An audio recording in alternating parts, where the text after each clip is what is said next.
Јасно е дека пред 2 години речиси иницијативата во Уставен суд, поранешната претседателка Елена Гошева и сегашниот Никола Ивановски треба да одговорат зошто таа иницијатива се уште не е изнесена на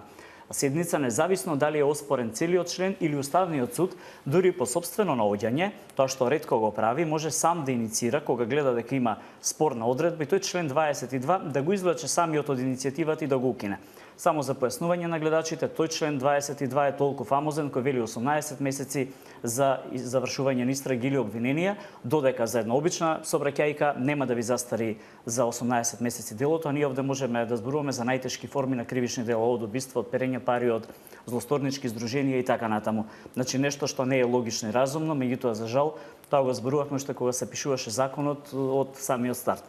Другата опција доведување прво на СЕО, а пред се на граѓаните во нееднаква положба. Значи јас да направам сообраќајка, значи за 18 месеци нема да ми застари некој рок, а не за најтешко кривично дело да не може некој да ограничи државата наспроти сите други кои одговараат пред редовните обвинителства. Апсолутно спротивно на устав, нееднаква положба на граѓаните, меѓутоа затоа еве јавно го повикам Уставниот суд и тие имаат само до крај на месецов седници, обично во јули веќе заминуваат на одмор, имаат уште 2 недели, навистина колку толку да го извадат предметот и ако ништо друго да ја расчистат дилемата да го отстранат член 22 од Законот за специјално јавно обвинителство.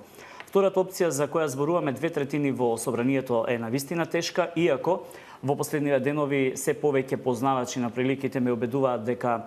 со новото доаѓање на Прибе и новата агенда која треба да ни ја донесе, веќе на големо е разговарано со ВМРО ДПМН за наводна поддршка, меѓутоа јас се уште оставам простор дека тоа тешко ќе се случи. Третата опција за која веќе зборуваше пред некој ден и премиерот Зоран Заев за формирање на оделение во рамки на јавното обвинителство, јас не сум